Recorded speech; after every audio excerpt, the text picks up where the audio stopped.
तर आपल्या धाराशिव नगरपालिकेच्या जमिनीवर जी नगरपालिकेने स्वतःचे पैसे देऊन जी जमीन अधिग्रहण केली होती त्या जमिनीवर शहाजी रामराव खळदकर यांनी डल्ला मारला आहे. ह्याचा विषय असा आहे की 1992ला रामराव दौलतराव खळदकर यांनी अतुल महाजन आणि इतर दोघं जणांना ही जमीन विकली. त्यानंतर त्यांनी 1994ला त्यांनी परत लेआउट केलं आणि 2004ला हा जो विषय आहे त्यांनी नगरपालिकेने 47 गुंठे हे स्वतःचे पैसे देऊन विकत घेतली. त्यानंतर महाजन हे कोर्टात गेले, हे गेले, त्यांना वाढीव 90,000 चिल्लर पैसे भेटून गेले, ते झालं. तर ह्या 47 गुंठेपैकी शहाजी रामराव खळदकर यांनी काय केले की 30 गुंठे ही अजीम अनवर शेख आणि इतर 9 जणांना विकलेली. ह्याच्यासाठी आपण पोलीस स्टेशनला गेलो, SP साहेबांना दिलं, पण यांनी म्हणले की शासनाची मालमत्ता आहे, नगरपालिकेने धाव घ्यावी लागते, तुम्ही घेऊ शकत नाही. पण आता ह्या प्रशासनाला पण आमचा विषय आहे की तोडफोड झाली, काही नुकसान झालं तर आपण काय म्हणता की बाबा ही प्रॉपर्टी आहे जनतेची आहे, तुम्ही का तोडफोड करता. पण ज्यावेळेस शासनाच्या प्रॉपर्टीसाठी जनतेचा अधिकार म्हणून आपण कंप्लेंट द्यायला का घेत नाहीत. खांडेकर साहेबांनी मला पर्सनली असं सांगितलं होतं की आपण हा 420चा गुन्हा आहे, आपण त्यांच्यावर नोंद करू. परंतु संजय खळदकर, शहाजी खळदकरांचा पुतण्या संजय खळदकर यांची त्यांची भेट झाल्यावर त्यांच्यात काय झालं असेल माहीत नाही आपल्याला. भेट झाल्यानंतर त्यांनी आपली तक्रार घेण्यास मनाई केली आहे. त्यामुळं आता आज असा विषय आहे की माझ्याकडे की शहाजी रामराव खळदकर यांनी 2024ला खोटे डॉक्युमेंट तयार करून 2026ला 12/1/26ला त्यांनी खरेदी खत करून दिलं. त्यामुळे अजीम अनवर शेख आणि अजून 8 जण आहेत, त्यांचे पण नाव आहेत, मी तुम्हाला सांगतो. अजीम अनवर शेख, मुजीब इम्रान सौदागर, शिवाजी बाबराव बारगजे, निसार दगडू शेख, रेशमा निसात निर्मळे, शकील रहीम शेख, काजी मुख्तार, इसार सिद्दीकी, मरहजबा वजीर शेख, खाजा मोइनुद्दीन, सुलेमान, तसेच साक्षीदार आहेत हमीद पाशा शेख, सिराज शरीफ पठाण यांनी या सगळ्या जणांनी मिळून नगरपालिकेच्या जमिनीवर डल्ला मारलेला आहे. आमची एवढीच मागणी आहे की बाबा यांच्यावर 420 अंतर्गत गुन्हे नोंदवायला पाहिजे. हे जर गुन्हे नोंद झाले नाहीत तर आपण 20 तारखेपासून उपोषणाला बसायला 20/7/2024 पासून आमरण उपोषण करणार आहे. आणि त्याच्यानंतरही त्यांनी आपल्या धाराशिव जिल्ह्यातील सर्व निबंधक कार्यालयामध्ये त्यांनी सूचना करण्यात यावी की विकणारे खळदकर आणि घेणारे अजीम शेख आणि इतर यांच्या ही चौकशी होईपर्यंत इथून यांचा कुठलाही दस्त नोंद करता येऊ नये किंवा भूम म्हणा, परंडा म्हणा, तुळजापूर कुठल्याही रजिस्ट्री ऑफिसला होऊ नये. आणि ह्यांनी जर समजा दस्त कॅन्सल करत असेल ते पण व्हायला नाही पाहिजे.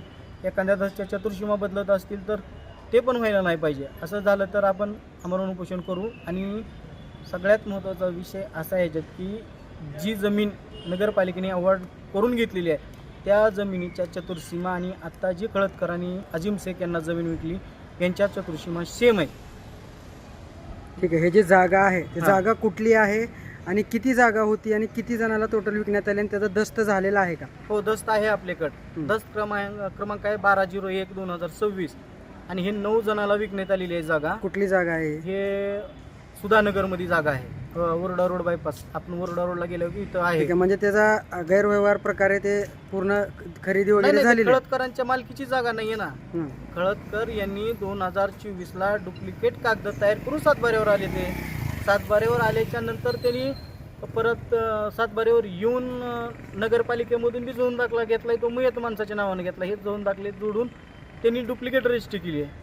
ठीक आहे. डुप्लिकेट रजिस्ट्री केली. तो जी जागा आहे सरकारची नगर परिषदची जागा आहे, बरोबर आहे. मग यावर नगर परिषद सरकार कोणताही आक्षेप घेत नाही. तुम्ही वेळोवेळी त्यांना दाखवून दिलात की ही जागा गैरव्यवहार प्रकरण झालेला आहे, तरी सुद्धा हे प्रशासन जागं होत नाहीये. मग आपणाला जेव्हा आपण तक्रार केली आनंदनगरला, आपण असं म्हणलात, तेव्हा तुम्हाला तिथून काय उत्तर देण्यात आलं आणि आपण हे का करता, नेमकं उद्देश काय आहे? नाही, उद्देश म्हणजे ती बागे आणि शाळेसाठी जागा आरक्षित झाली आहे. एकतर आपल्या महाराष्ट्रामध्ये असा भाग चालू आहे की जिल्हा परिषद शाळा टोटल बंद पडत आहे. पण नगरपालिकेची जर शाळा एखादी तिथं चालू झाली, अगर बगीचा झाली तर लेकरं खेळतील, काय ग्राउंड होतील, काय लेकराच्या भविष्यासाठी तिथं होणारच आहे ना ते.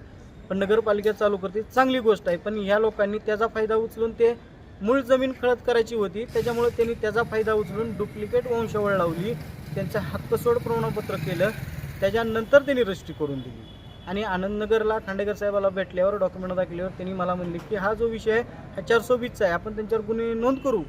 पण शहाजी खळदकरांचा पुतणे संजय खळदकर यांनी साहेबाला भेटून त्यांच्या आपसात काय बोलणं झालं आपल्याला माहीत नाही, मधी कॅबिनला बसून. त्याच्यानंतर दुसऱ्या दिवशी मी विचारपूस करायला गेलो असता साहेबांनी म्हणले की हा विषय तुमचा नाही आहे, नगरपालिकेने करावं लागेल. आणि नगरपालिकेने सुद्धा खळदकरांना लेटर काढून सांगितलं की तुम्ही हे जी जमीन विकली आहे त्याची चतुर्थांश आमच्या आहेत आणि तुम्ही हे असं केलं आहे, ह्या उघड झाले, तर ह्याच्यावर तुमच्यावर गुन्हा का नोंद करू नये ह्याचं पण लेटर त्यांना दिले तहसीलदार मॅडम त्यांच्या तर्फे.